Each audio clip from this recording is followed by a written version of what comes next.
Jaya Radha Madhava Kunja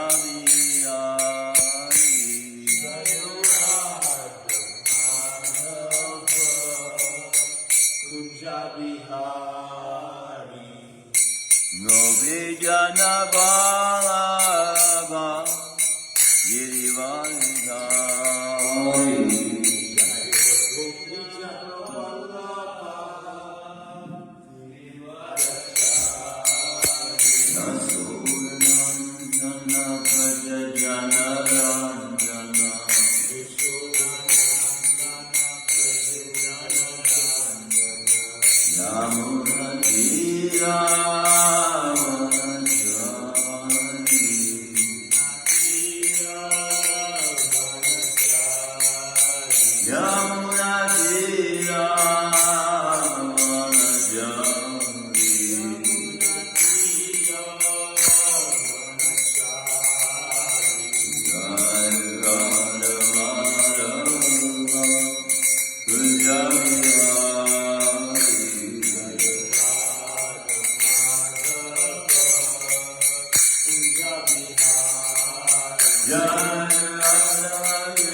Grantaraj Shrimadbhagavatam ki, their most merciful Lordship Shri Shrimadbhagavatam Bihari ki, Shri Ekanath Shri Baladeva Subhadra ki, Shri Nataji Shri Balagopal ki, Shri Kornitai ki, Yetai Gopre.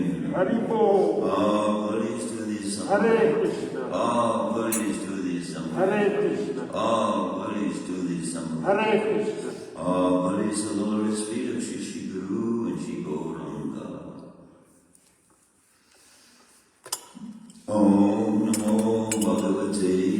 Vasudevaya. Om Namo Bhagavate Vasudevaya.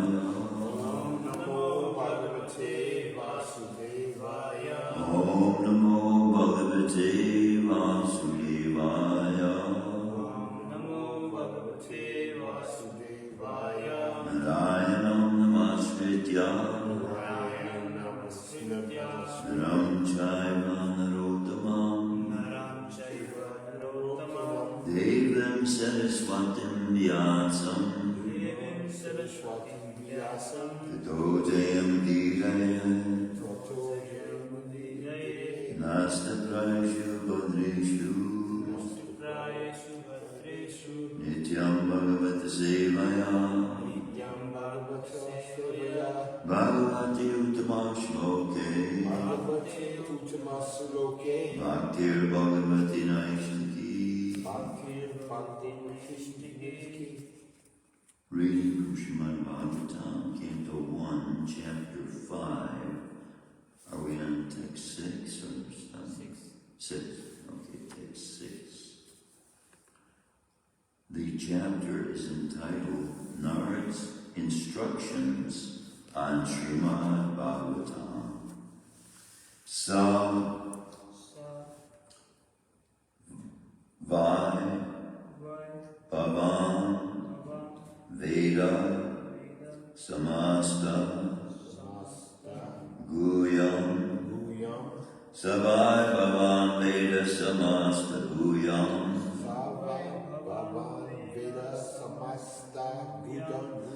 Upasito Yat Purusha Purana Upasito Yat Purusha Purana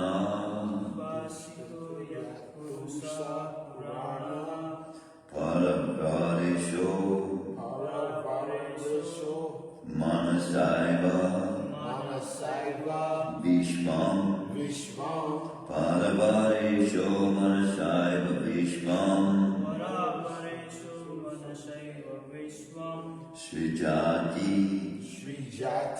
Avati Ati Gunai Asanga Srijatya Vatyati Gunera Sanga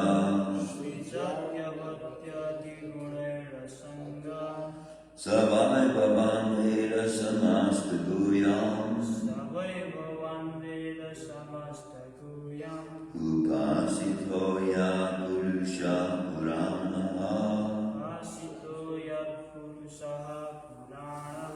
Paravaresho Manasaiva Vishvam Srijatya Vatyati Gunera Sanga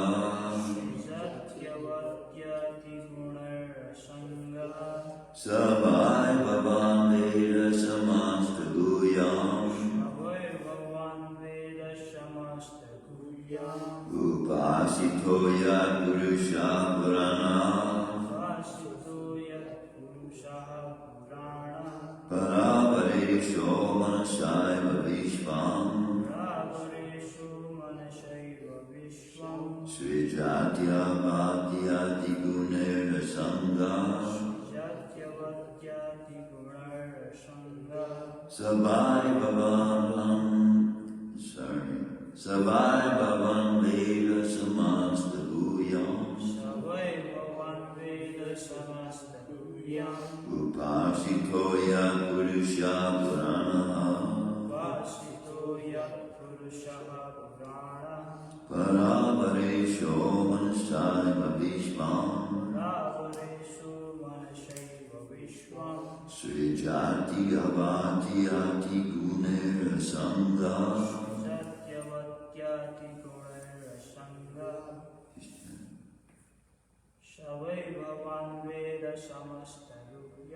Savai Bhavan Veda Samasta Guyam Upasito Yat Purusha Purana Paravarisho Manasaiva Vishvam Sri Jatya Vadyati Gunera Sangha Savak Bhagwan Veda Samasta Guyam Savai Bhavan Veda Samasta Guyam Ups Asito Yat Purusha Purana Upasito Yat Purusha Purana Paras Varisho Manasava Vishvam Paravarisho Manasaiva Vishvam Srijati Avati Ati Gunir Asanga Sri Jati Avati Ati Gunera Sangha Sa Thus By Certainly Bhavan Yourself Veda No Samasta All inclusive Guyam Confidential Upasita Devotee of Yat Because Purusha the personality of Godhead Purana the oldest Paravarisha the controller of the material and spiritual worlds Manasa mind Eva only Vishvam the universe Srijati creates Avatyati annihilates Gunai by the qualitative matter Asanga unattached Savai Bhavan Veda Samasta Guyam Upasito Yat Purusha Purana Paravarisho Manasaiva Vishvam Sri Jatya Bhatyati Gunera Sangha Translation Purport by His Divine Grace by Charnananda Bhaktivedanta Swami Srila Prabhupada.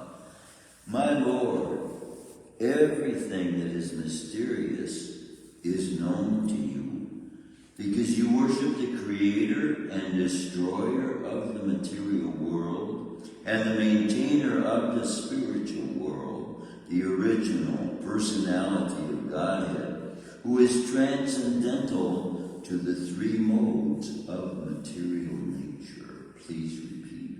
My Lord, everything that is mysterious is known to you. Because you worship the Creator and Destroyer of the material world and the Maintainer of the spiritual world.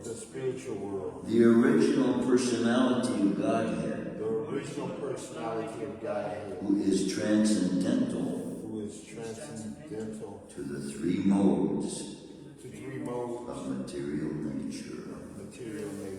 My Lord, everything that is mysterious is known to you, because you worship the Creator and Destroyer of the material world and the Maintainer of the spiritual world, the original personality of Godhead, who is transcendental to the three modes of material nature. Purport by His Divine Grace by Charnananda Swami Srila Prabhupada. A person who is 100% engaged in the service of the Lord is the emblem of all knowledge. Such a devotee of the Lord in full perfection of devotional service is also perfect by the qualification of the personality of Godhead. As such, the eightfold perfections of mystic power, authenticity constitute very little of his godly opulence. A devotee like Nard can act wonderfully by his spiritual perfection, which every individual is trying to attain. Srila Nard is a 100% perfect living being, although not equal to the personality of Godhead. Om Gyanat Shyanjanana Shalakaya Chakshusvarmalitam Yena Tasmai Shri Gurave Namaha. I was reading yesterday in the 5th canto here how, and it had kind of slipped my memory, because we look at the 4 yugas as giving lifespans, this yuga of a maximum of approximately 100 years, right? And then the previous yuga was 1,000 years, which is like 10 times. And then the previous yuga to that is 10,000 years, their lifespan. And in the Satya Yuga, they live to be 100,000 years old. However, it is revealed in the 5th canto, and also later on as well, in reference to Markandeya Rishi, who lived 3 days of Lord Brahma.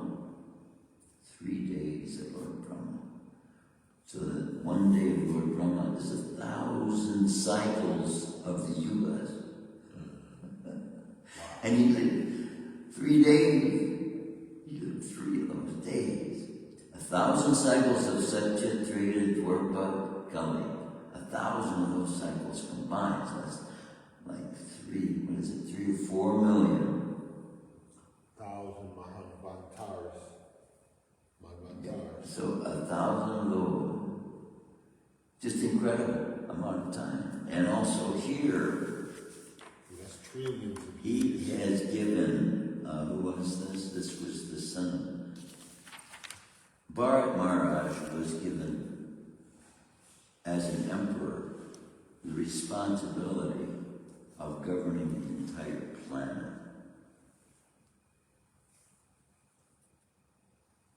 Destiny fixed the time for Maharaj Bharat's enjoyment of material opulence at 1,000 times 10,000 years. That's 10 million years. But that's not even the day of Lord Brahma. But see here, these lifespans are not fixed. This is bringing this out here. If you get close to Krishna, all these laws don't affect you no longer. These are all governed by karma. See, if we really know what association with Krishna is, this reveals what association with Krishna and what pleasing Krishna does. Now, he might have left at the end of that time, but that doesn't necessarily even mean that he had to. Okay. What's his name? This is Maharaj Bharat. This is how the planet became known as Bharat Varsh. Oh. The kingdom of King Bharat. Bharata. See how close to Krishna the emperors were.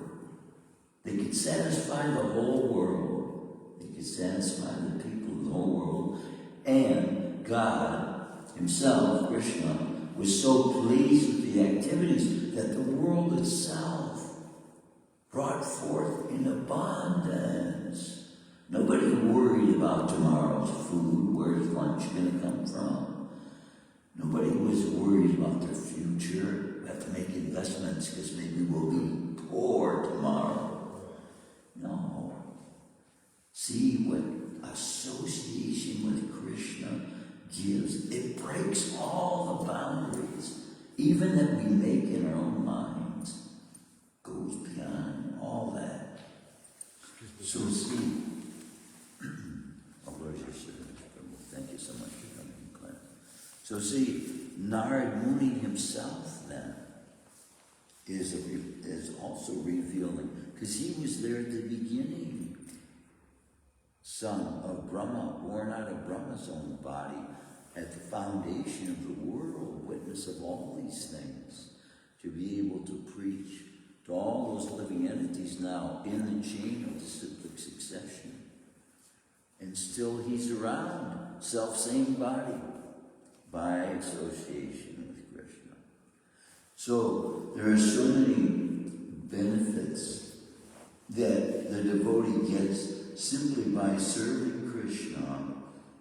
And basically, even in that service, we're performing normal activities that normal human beings are performing. We cook food. We have to eat to survive. We perform all the daily functions that a normal human being has to do. We get up, we dress, we clothe, we bathe ourselves, we take food.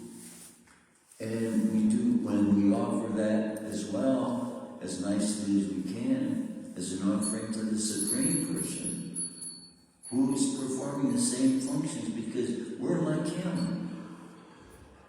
He has made us in his likeness. So all these activities that we think are so unique to human beings, God himself also engages in. So we have the great privilege of being able to engage. Who looks at their work for the day as a great privilege? You see these bankers, lawyers, doctors,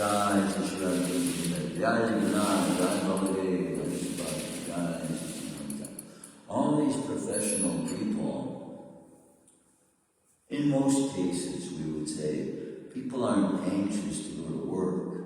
They're not looking forward with a happy mind. Oh boy, the next 10 hours of my day are going to be spent doing just what I want to do, you know. Yeah, no, it's not quite like that.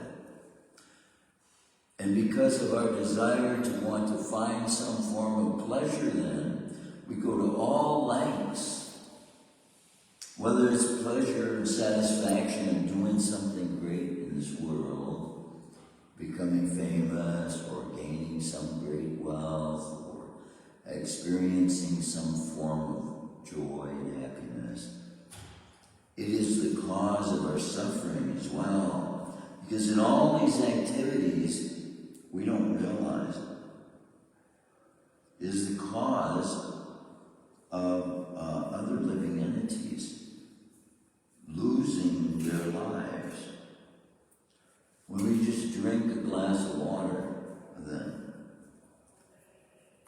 if it's made out of a cup, if it's a cup made out of wood, then the tree whose body that wood was died so that you can drink from that cup. So similarly, everything that is being consumed by human beings has a life. The human beings are depriving the soul that life is manifesting of. So in that deprivation of that other being's life, then they become indebted to that soul to have to give them their life. So how many grains of rice there are in one plate, and each grain containing the soul has the ability to replicate that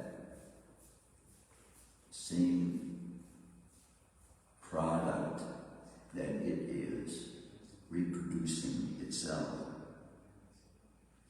Our bodies don't have the same function to benefit other living entities in that way. for food. Although there are worms and different forms of life that will do that. Just think about a form of life being created because of the desires of the soul to take life as a worm or a bug. Now the other day in the kitchen, I opened a fresh package of strawberries. There was a little green worm in there. And he was moving around. And of course, normally we think, we don't want bugs in our food. But the next day when I was remembering that, I was realizing, wow, that bug was alive. That means there's no pesticides on that food that would have killed him. So it's actually a good sign. The fact that he was alive means that that was organic fruit that we were taking. Now, when I say organic now in this day and age, oh boy, they're the most expensive. That's the best of the crop, right? But 150 years ago, that was the norm. Every food that was produced was organic. There was no such thing as all these artificial fertilizers and all this stuff. When farmers needed to fertilize their crop, they took the dung from the animals and put it into the soil. There's a perfect recycling that's going on. So, to some degree, we look at waste. We think of there being such a thing as waste, right? But all these things have been designed in such a way they return to their original state. Think about it. When the grain dies, goes into the ground, if it doesn't bring forth fruit, it disintegrates, becomes again part, the external body becomes a part of the soil again, which can be reabsorbed by the same kind of plant, but maybe even another plant. The body of the rice now enters into the body of the tree, or the body of the raspberry bush, or the body of the eggplant. So all this that has been created by Krishna as a way of transforming from one form into another form, into another form, into another form. So our bodies the same way. At one time, they were making up what we call the earth, the substances, the minerals they're made of.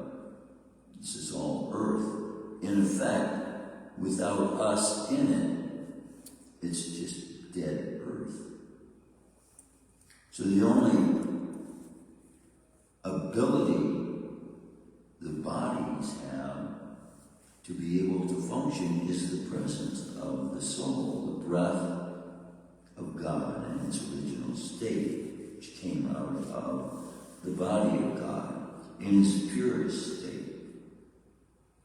So, lying dormant, we're not able to manifest desire. So, contained within the body of Krishna, lying dormant still, are those eternal souls that have not yet manifest. Wow. And how many more of those there are than we see manifesting in this universe. It should, in my mind, it should, I think, create within us a desire to want to be of assistance so that those souls not only can manifest, but they can eventually return to Godhead. So the devotee has the ability, by having come in contact with Krishna, by association of Krishna, to be able to free all these forms of life from the material bodies that they are clothed in. Just as he has been given association of Krishna that has given him or her or they their ability now to know Krishna, communicate with Krishna, experience the truth of our eternalness. Now we can do that for every soul, every living form of life we come in contact with. There's a means for us to give advancement to that soul, whether it's feeding the dog, prasadam, speaking to a group of people about Krishna, sending a letter off to somebody that never heard about Krishna. You know, that's something anybody could do. Anybody that has the ability to produce a letter with a printer, they can write a nice, very nice letter, which is an invitation to the soul they're writing to, and how to experience eternalness. Make thousands of copies of this. Give them the holy name, right, in this letter. Write the letter in such a way that you make the person feel like they're your dearest friend, right? Get a little money together, $100, $200, and buy some postage, and mail out these letters to all these people. Tell them about the Bhagavad Gita, tell them about the Chaitanya Charitamrita, tell them about the holy name that I chant like that. All in a little one-page letter. By that way, you can liberate. Every letter that goes out has the potency to be able to liberate that soul. You can find a guru. In fact, I'm going to take him to doing that. I'm going to do that. See, what realization comes by association and giving what you have already to this point learned about Krishna. As you give it to others, Krishna increases that you already have about him. So this thing about writing a letter to somebody, it just came into my mind now. I never thought about this before. But how easy that would be, isn't it? I guess email is the same way. You do that with email. But then people call it spam. Wow. We have the ability to handwrite a letter and make it look, and do it 1,000 times, make it look like every one of them is handwritten. Get some blue ink or something and type it out in blue ink. And original copy.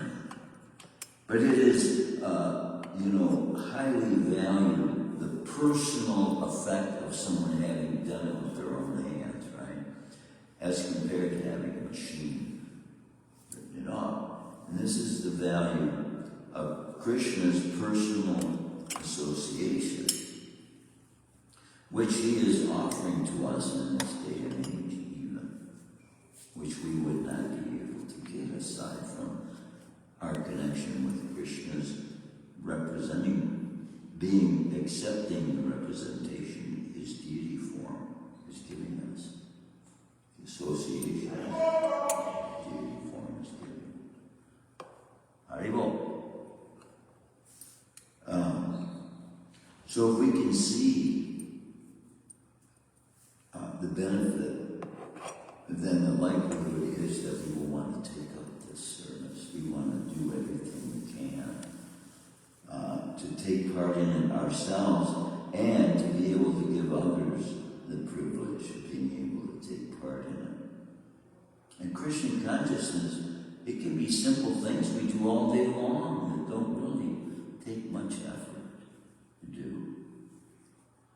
Tell somebody a story about Krishna, or offer someone a pamphlet, take some garlands. Where do you go? Boy, if you greet somebody with a garland. In Hawaii, it used to be a custom when people landed off the airplane, they were greeted by them giving them a garland. Because in Hawaii, the indigenous peoples of Hawaii as well have a concept of God. And that concept of God leads them as well to singing and dancing and glorifying God in that way. And we have the same thing being shown to us in the indigenous peoples of the United States from ancient time. Their form of worship was singing and dancing.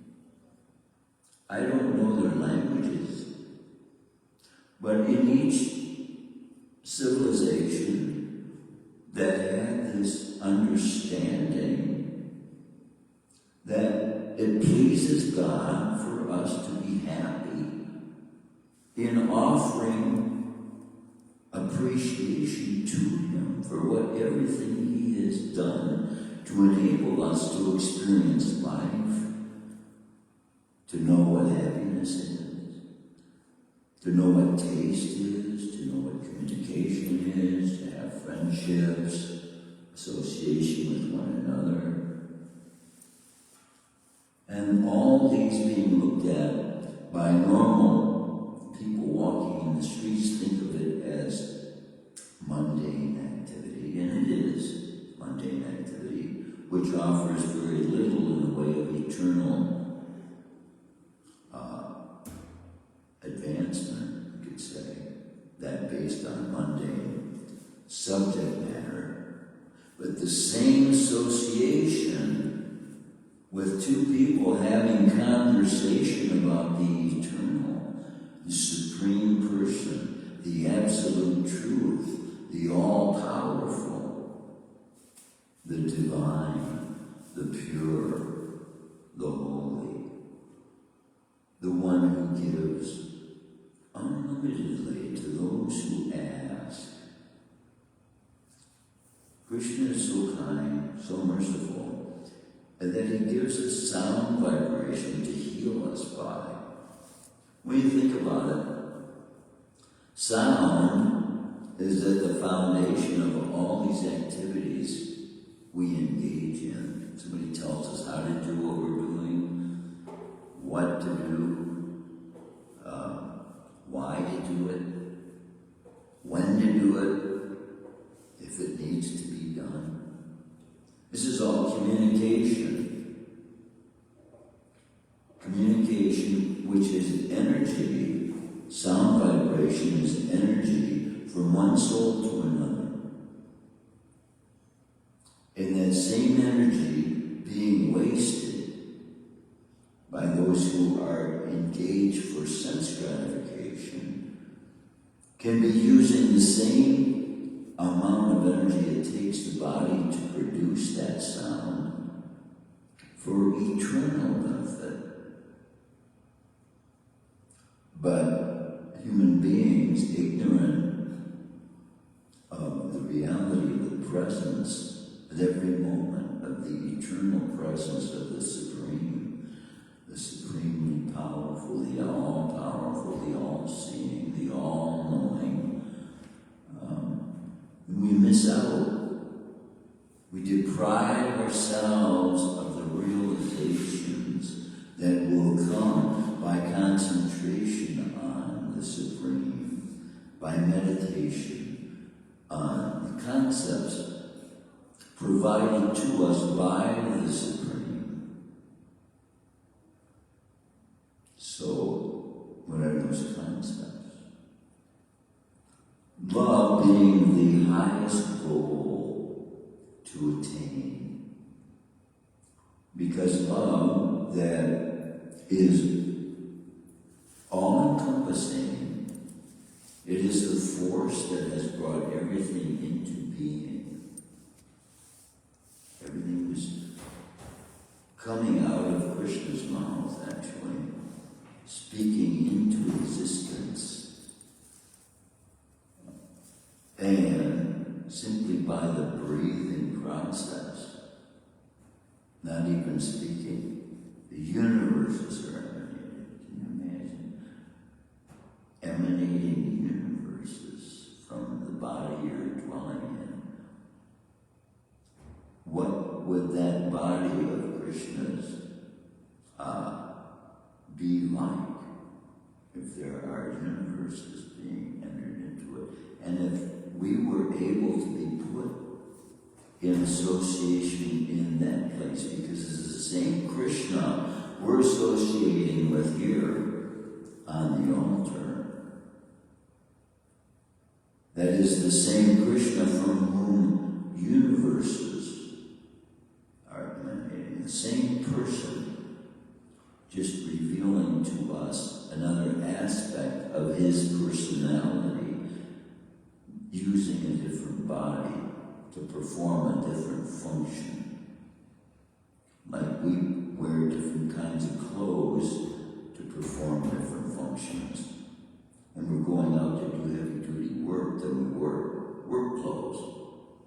When we're going to, what can we say, take a walk on a summer day, we wear light clothes, and according to time and circumstance. So similarly, people may think we are worshiping many gods, but Krishna, according to time and circumstance, manifesting at different times, according to different needs of the societies that he manifests to. I strongly suspect that there are many times Krishna has come to the planet that there are no written recollections of.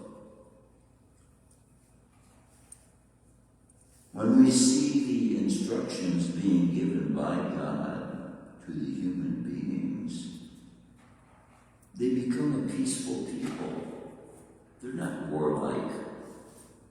And this process of chanting, it's not a disturbing, annoying activity that would cause people to rebel against you or hate you or want to destroy you for some reason. No, these are peace-loving people. And if you look at all the paths established by the original person, the Supreme Person, Krishna, whatever form he may take, whatever name he be known by, he comes to establish a means for human beings to function more perfectly.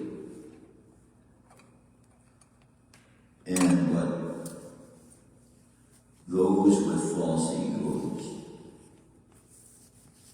whose claim is that they are the greatest. Muhammad Ali was a famous boxing pro. Before he came to understand about God, he called himself the greatest. I am the greatest. This is a false ego. And there is very little knowledge in the world of how to live without our manifesting the desires of the false ego. The false ego is manifesting when we develop desires separate from the Supreme Person. So what makes it false is that it's not everlasting, it's not real, it's not true. Truth is everlasting, truth is eternal. And so that which is not true is other than what is eternal. This is how the mind gets itself wrapped up into. So in a sense, we look at the material world itself, because of its nature, it's not actually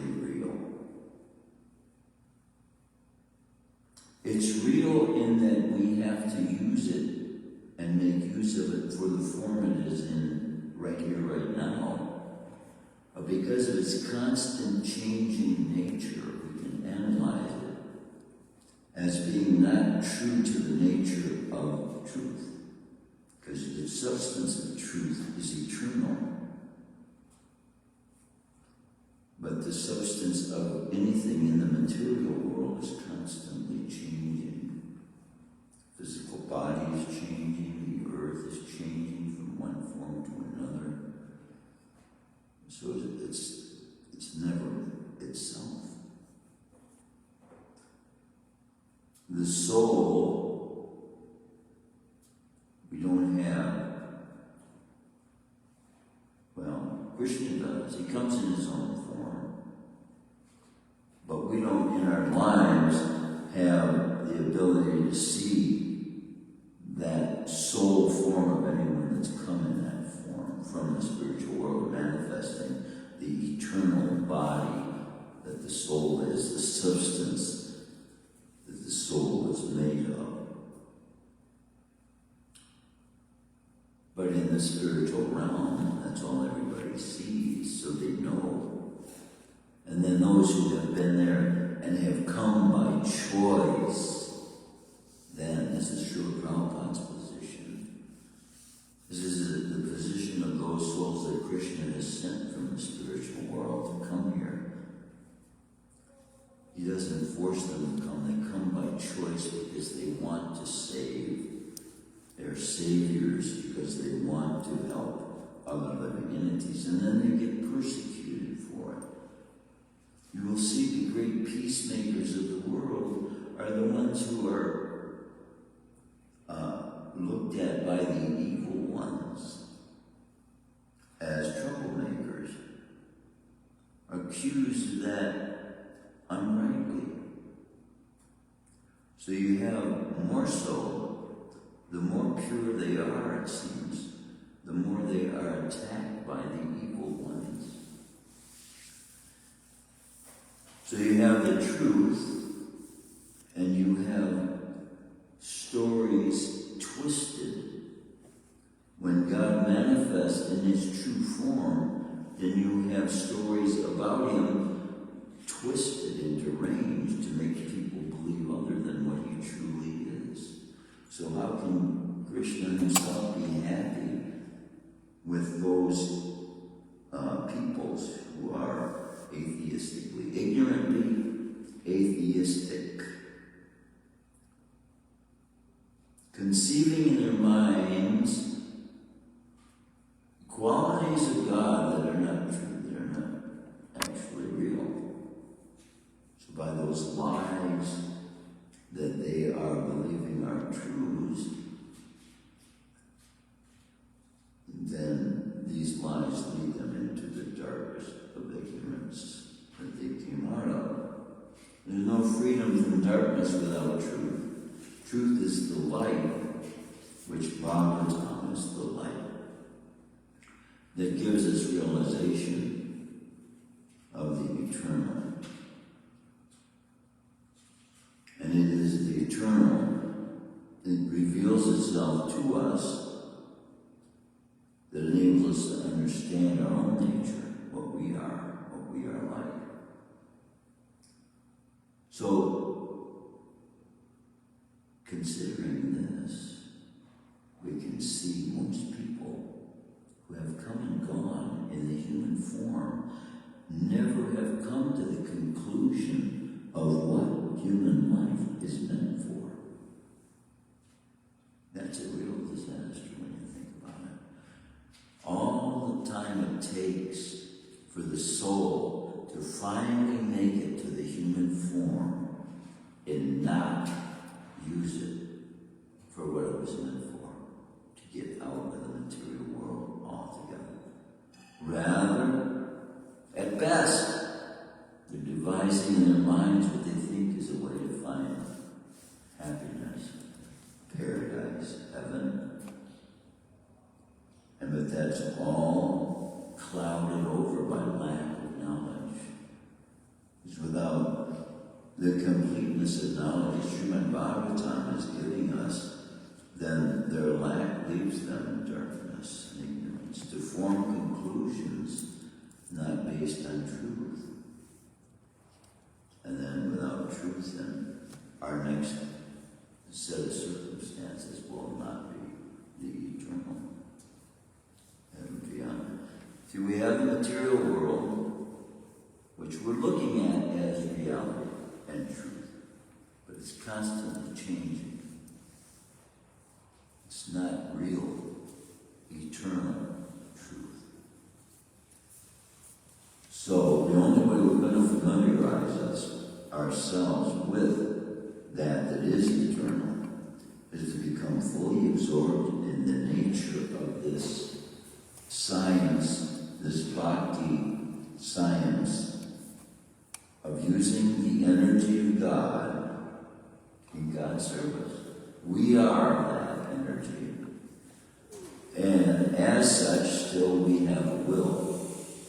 And we can will to either be a part of the energy that we are and act that way, or we can try and independently exist apart from what we are. So if we are apart from happiness, we're not going to have happiness. If we're thinking ourselves to be something other than what we are, we're not going to experience what we are. Makes sense, right? And so that's what this scientific process of Krishna consciousness is giving us, the ability to know what we're made of so that we can have the experience of what we are made of. And that will give us the taste to be steady in this service. And this taste that we get increases every day. And it gets better. So I was realizing this morning, we used to go out into the parking lot to these stores with books, carry a bag of books, and you could sit in one store 8 hours.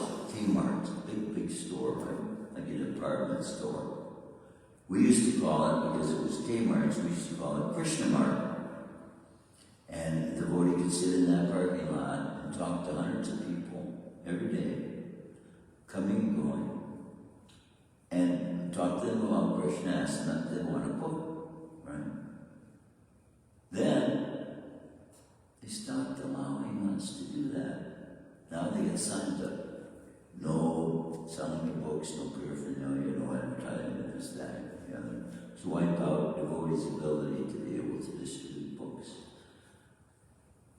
Well, Kmart used to be one of the most productive businesses in American society. Kmart, Walmart. Now, Kmart's bankrupt. And they kicked devotees out. The airports, devotees used to go in, welcomed, in fact, even by many people that were flying, because it would give them an opportunity to have something to read while they were on their journey, and find a real journey in life by reading Shrimadbhagavatam. But they kicked us out of that too now. So what's happening? All this terrorism and all this stuff.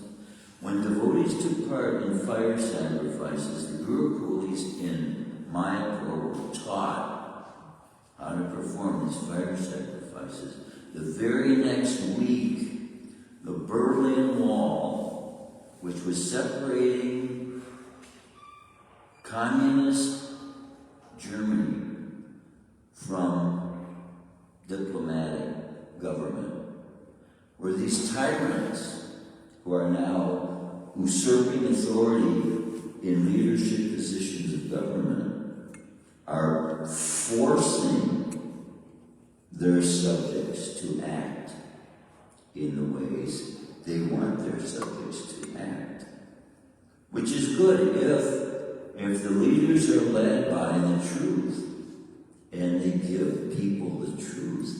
Then, by submission to the government leaders, then people can make spiritual advancement. But if the leaders are themselves corrupt and they have no true spiritual knowledge, then they have nothing to benefit society with. And they have no means of freeing the general public from the bonds they are bound to and the cycle of birth, death, old age, and disease that we call samsara. Somehow, we used to say, by hook or by crook, we have to get this message out to as many people as possible. What we're using, the internet, how we're using it to do that is great. Ecstatic, it's one of the means we can. But personal connection with others is the real means that Krishna consciousness was established from the beginning. And as much as we can do to contact those in the general public, we should devise in our minds. They have an ice cream man that comes around here every day. You can hear his music going off. It would be so nice if that was Krishna Katana or Krishna Bhajan was going off, and inside of his ice cream truck was prashadam. We could be delivering prashadam to all these neighborhoods, but we just don't have the leadership required to be able to unite the whole community. But in time, it requires a pure soul to do that. It requires pure souls. And Srila Prabhupada is evident of that. We talk about one little community. We can't unite. Srila Prabhupada united nations of the world. Think about it. We, as devotees, have in common now, because of our practice of Krishna consciousness, we have in common with those members of the ISKCON society in Russia, in China, in Egypt, in Europe, all over, Sweden, Denmark. Wherever you go in the world now, you can go to a temple of Krishna and find family members. Because you're connected to Krishna, we're all the same family. We're all Krishna's offspring. And so Srila Prabhupada has done that for the world to benefit by. If we can do it in a small way, just for the communities, for a city, we can build a perfect city. Then we get so many perfect cities, and then there's no more war. And the earth can be returned to its pristine, original place. And then demigods will even want to come and visit again. This place can be known as a paradisical place in which are growing the most fantastic fruits and vegetables that are all being offered to God. And they're all being brought forth in such abundance because of the fact that they are being offered to God. We could be knowing and experiencing the highest forms of human life simply by practice of this Krishna consciousness to the extent that it's meant to be.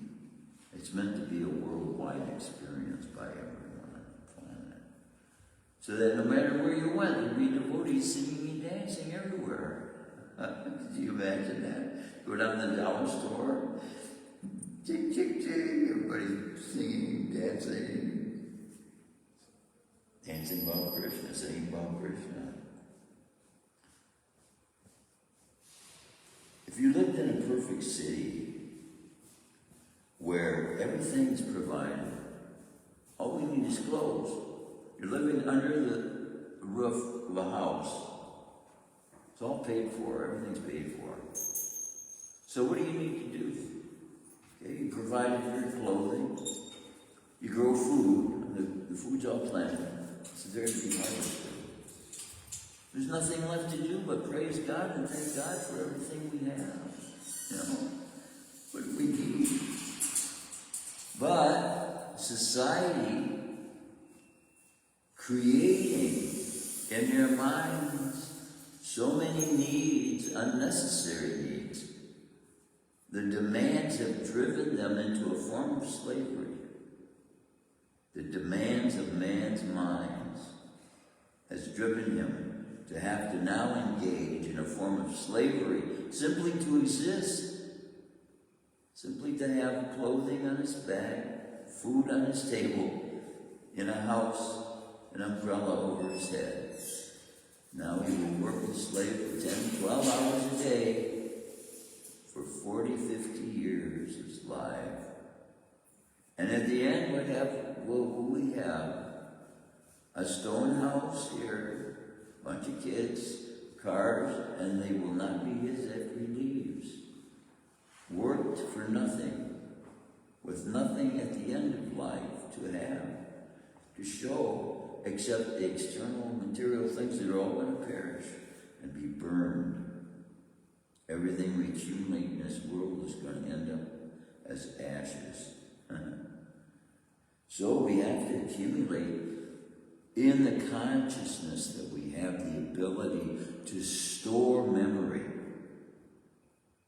This is the real treasure of life, to know God and have that eternal power, potency, sharing this body with you. And realizing that, and realizing the happiness of God. God wants to give to us. That's why he gave us the name. That's why in every age he gives the easiest process to go back to him and to experience his kind of happiness. That's what he wants for us, to know what we are. And what we are is so much happiness. It's described as bliss. But this bliss was created by a person in the English language who didn't know what spiritual reality and the nature of the soul is, to describe that. It's beyond bliss. We couldn't contain it. If we had it in its fullness, we wouldn't be in these bodies. It is so. The soul is greater than millions of suns. The power that the soul is itself. It's greater than millions of suns. And Lord Chaitanya revealed that to those that were my bodies at that time. They were wanting to be God. That's what this chanting of Om, they were of this nature, chanting Om. And Lord Chaitanya sat in the midst of them. He came where they put the shoes. He sat there. We used to have a picture of Lord Chaitanya back there in the place where, the back of the room where nobody wants to sit in the back. Everybody wants to be up close to the front, to the leader, But Lord Chaitanya took the back seat where all the shoes were, sitting down like a destitute person, basically, to find the lowest place. This is his humility of Krishna. He's the highest, yet he lifts up and goes down to the lowest to lift them up. This is the love of God. Krishna is the most powerful, who has in his care and concern the weakest. That's love. That's love. That's Krishna. And here we are, the weakest, and here he is giving us the greatest there is, the greatest treasure. He is that treasure of the Vedas. He is that treasure for human beings all to know the presence of, the association of, at every moment. This is life. This is real human life. To know God at every moment. The eternalness, the power of God at every moment. That's what we're aiming for. And that's what the Vedas give us the aim to do, to aim for. If we didn't know where to aim, then we would be aiming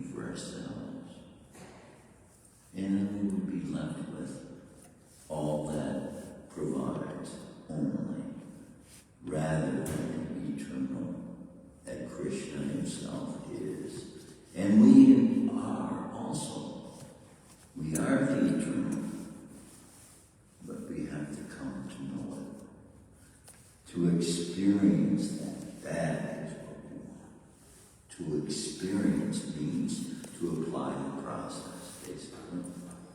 And then we will know. We will know the bliss. It is the bliss we aim for in our pursuits of pleasure. And it is the bliss we miss in our pursuits of pleasure.